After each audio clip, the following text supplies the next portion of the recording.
ଯେତେବେଳେ ଚାହିଁବେ ସେ ନାରୀ ତୁମକୁ ଦବ। ମିଳନ ପାଇଁ ହାତ ଧରିକି ରୁମକୁ ଡାକିବ। କେବଳ ନିଜ ପକେଟରେ ଏହାକୁ ରଖନ୍ତୁ। ସେ ନାରୀ 5 ମିନିଟରେ ତୁମ ପାଖକୁ ଆସିବ। ଯାହା ଚାହିଁବେ ତାହା କରିବ।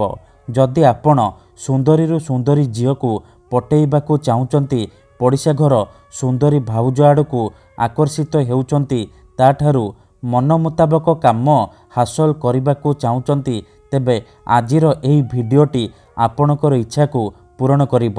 କେବଳ ଆପଣଙ୍କୁ ନିଜ ପକେଟରେ ଏହାକୁ ରଖିବାର ଅଛି। ଗ୍ୟାରେଣ୍ଟି ଦେଉଛି 5 ମିନିଟରେ ସେ ଝିଅ ହେଉ ବା ପଡ଼ିଶା ଘର ଭାଉଜ ତୁମ ପ୍ରେମରେ ଦିବାନୀ ହୋଇଯିବ। ପାଗଳି ପରି ଆପଣଙ୍କୁ ଭଲ ପାଇବାକୁ ଲାଗିବ। ଆପଣ ତାକୁ ଯାହା କହିବେ ସିଏ କରିବ।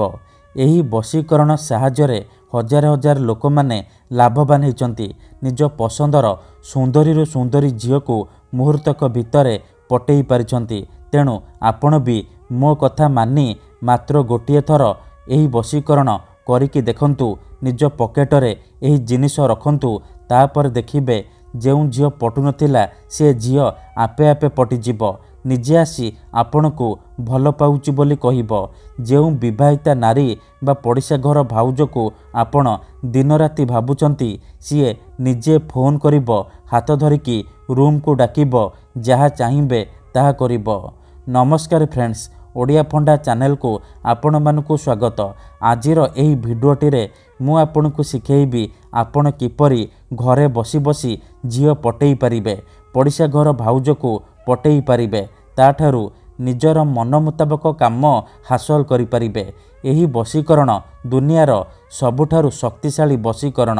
ଏହାର ପ୍ରୟୋଗ କେବେ ବି ଖାଲି ଯାଏନି।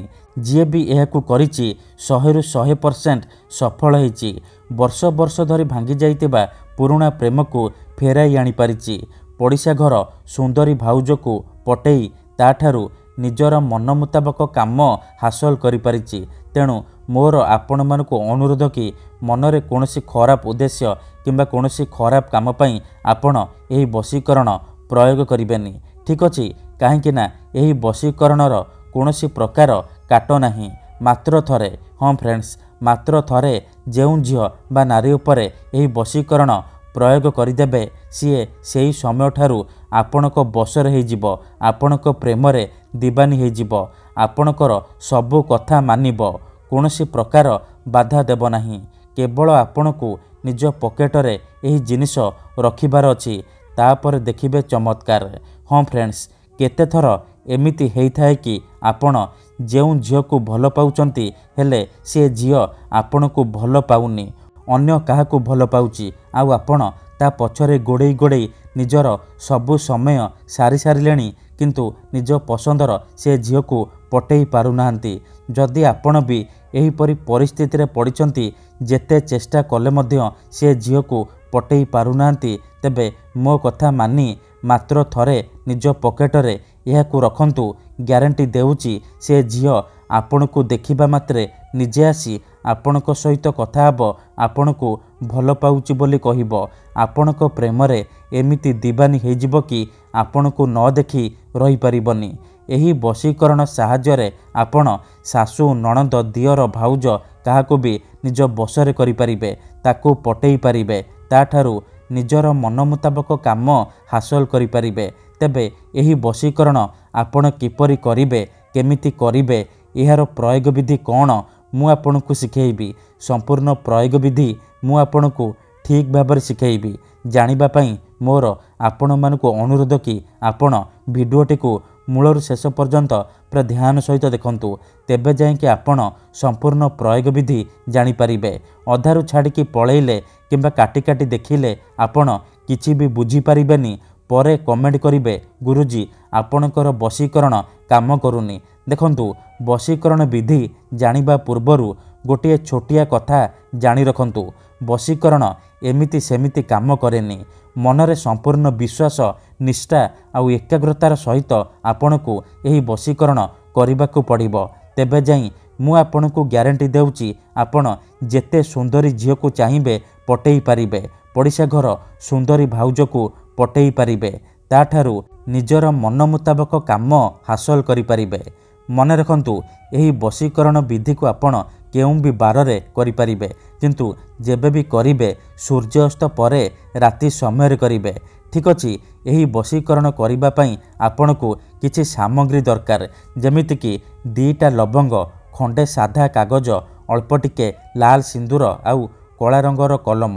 ଏତିକି ଜିନିଷ ଆଣିସାରିବା ପରେ ଆପଣ କ'ଣ କରିବେ, କୌଣସି ଏକ ଜାଗାରେ ଆସନ ପକାଇକି ଦକ୍ଷିଣ ଦିଗକୁ ମୁହଁ କରିକି ବସି ପଡ଼ିବେ। ଧ୍ୟାନ ରଖିବେ ଯେଉଁଠାରେ ଆପଣଙ୍କୁ କେହି ଦେଖିବେନି କିମ୍ବା ଅଧାରୁ ଡାକିବେନି। ମନେ ରଖନ୍ତୁ ଏହି ବିଧିକୁ କରିବା ପୂର୍ବରୁ ଭଲ ଭାବରେ ହାତ ଗୋଡ଼ ଧୋଇ ନେବେ, ତାପରେ ଏହି ବଶୀକରଣ ଆରମ୍ଭ କରିବେ। ଏହିସବୁ ଜିନିଷ ଆଣିସାରିବା ପରେ ଦକ୍ଷିଣ ଦିଗକୁ ମୁହଁ କରିକି ବସି ପଡ଼ିବେ। ଯେଉଁ କାଗଜ ଆଣିଛନ୍ତି ସେ କାଗଜରେ ପ୍ରଥମେ ଆପଣ ସେଇ ଝିଅ ବା ମହିଳାର ନାମ ଲେଖିବେ ଯାହାକୁ ଆପଣ ବଶରେ କରିବାକୁ ଚାହୁଁଛନ୍ତି। ତା ପାଖରେ ନିଜର ନାମ ଲେଖିବେ। ନାମ ଲେଖିସାରିବା ପରେ ତା ତଳେ ଆପଣ ଗୋଟିଏ ବଶୀକରଣ ମନ୍ତ୍ର ଲେଖିବେ। ମନ୍ତ୍ରଟି ଧ୍ୟାନ ସହିତ ଶୁଣନ୍ତୁ। ଓମ୍ ମୋହେ ମନ୍ମୋହେ ତନ୍ମୋହେ ଜଗମୋହେ ସର୍ବନାରୀ ବଶ୍ୟମ୍ ମହେତୁ କୁରୁ କୁରୁ ସ୍ୱାହା। ଏହି ମନ୍ତ୍ରକୁ ଆପଣ ଲେଖିବେ। ମନ୍ତ୍ର ଲେଖିସାରିବା ପରେ ଆପଣ କ'ଣ କରିବେ, ଅଳ୍ପ ଟିକେ ସିନ୍ଦୁର ସେ କାଗଜରେ ଲଗାଇଦେବେ। ତାପରେ ଯେଉଁ 2ଟା ଲବଙ୍ଗ ଆଣିଛନ୍ତି ଗୋଟିଏ ଲବଙ୍ଗ ହାତରେ ଧରିବେ ଆଉ ଗୋଟିଏ ଥର ସେଇ ଝିଅର ନାମ କହିବେ। ତାପରେ ସେ ଲବଙ୍ଗକୁ ସେ କାଗଜ ଉପରେ ରଖିଦେବେ। ଆଉ ଗୋଟିଏ ଲବଙ୍ଗ ଧରିବେ, ନିଜର ନାମ ଗୋଟିଏ ଥର କହିବେ। ତାପରେ ସେ କାଗଜକୁ ଲବଙ୍ଗ ଉପରେ ରଖିଦେବେ। ତାପରେ ସେ ମନ୍ତ୍ର କାଗଜ ଆଉ ଲବଙ୍ଗକୁ ଭଲ ଭାବରେ ମୋଡ଼ିକି ନିଜ ପକେଟରେ ହେଉ କିମ୍ବା ମନି ପର୍ସରେ ରଖିଦେବେ। ଗ୍ୟାରେଣ୍ଟି ଦେଉଛି ଯେଉଁ ଝିଅ ବା ନାରୀ ପାଇଁ ଆପଣ ଏହି ବଶୀକରଣ କରିଥିବେ ସିଏ ଆପଣଙ୍କ ପ୍ରେମରେ ଦିବାନୀ ହୋଇଯିବ। ପାଗଳି ପରି ଆପଣଙ୍କୁ ଭଲ ପାଇବାକୁ ଲାଗିବ। ଧନ୍ୟବାଦ।